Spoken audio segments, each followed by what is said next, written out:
Here's everything I love about the 2019 Yamaha Tracer 9 GT and why this could be the best sport touring motorcycle on the market. Oh no, I can't feel my legs.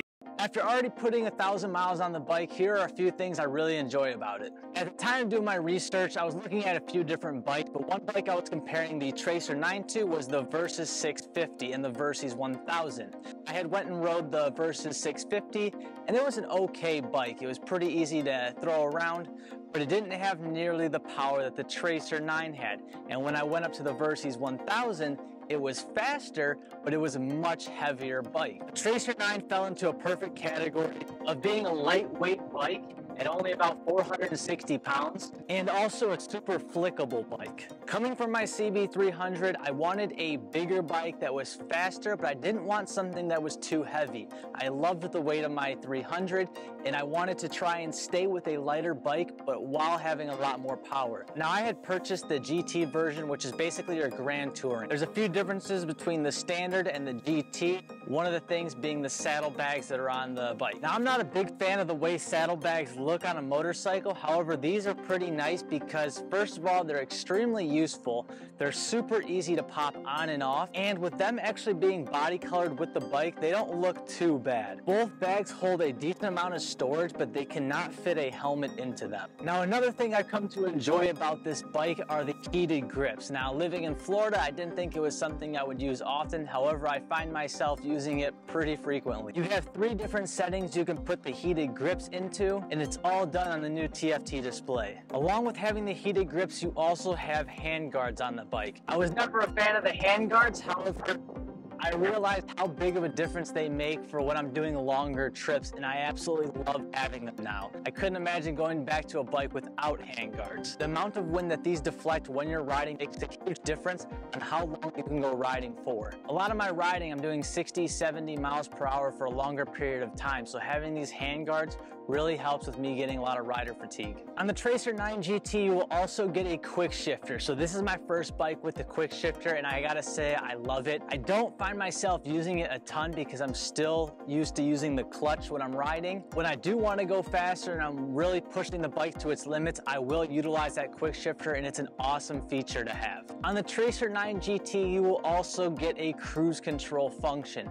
Now, this is a 2019 Tracer 9 GT, and on the newer ones, I know they are doing an adaptive cruise control. However, on this model, you'll get just the cruise control on here. I don't find myself using the cruise control a lot. However, when I do take longer trips, when I'm taking 75 going over to the Everglades or heading up north, the cruise control does come in handy when I'm riding. And having that cruise control really helps with rider fatigue also, because my wrists get sore when I ride. So being able to rest your right arm and take it off the throttle and utilizing that cruise control really helps with being able to take longer trips. Another great thing about this bike is you are going to get a center kickstand below the bike. That makes doing maintenance pretty easy. I've used it once or twice now. I have a hard time getting the bike onto the center stand because you do need to put a lot of pressure on it, and I'm a lighter person. It's very, very hard for me to get that kickstand down. Once that stand is down, it makes doing maintenance on the bike much easier, such as lubricating the chain. With this bike, you will also get a few different drive modes as well as traction control modes.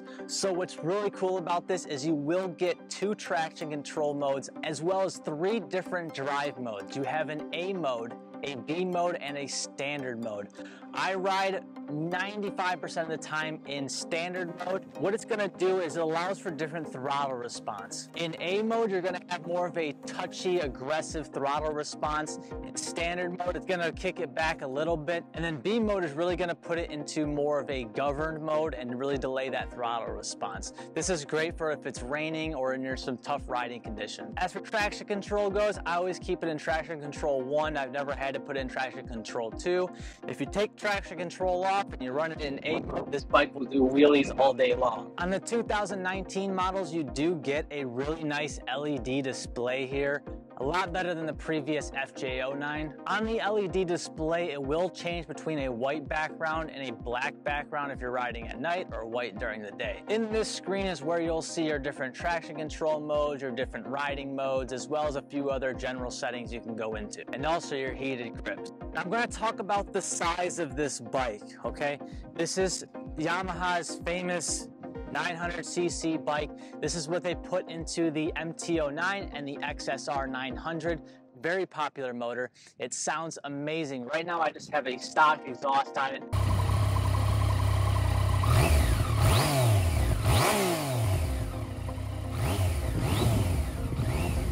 Now I have heard people complain about the height of the bike. This is a taller bike.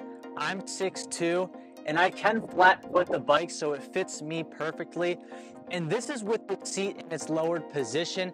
This seat does rise up about 2 more inches. So if you are taller than about 6 foot, you may want to bring that seat up some. This motorcycle does take premium fuel. I have tried running regular 87 fuel in it, and I do actually notice the difference in performance and how the motor runs when I do run premium fuel. So I highly recommend, if you do have this bike, stick with premium fuel in it. You're going to have more of an upright riding position. It's still going to give you a little bit of that sport bike feel, but it's also comfortable enough to where you're riding in the twisties and doing longer trips to where it's not going to put strain on your back and your arms. This bike would be great for 2-up riding also. So if you have someone you like to go riding with, there are some nice foot pegs right here.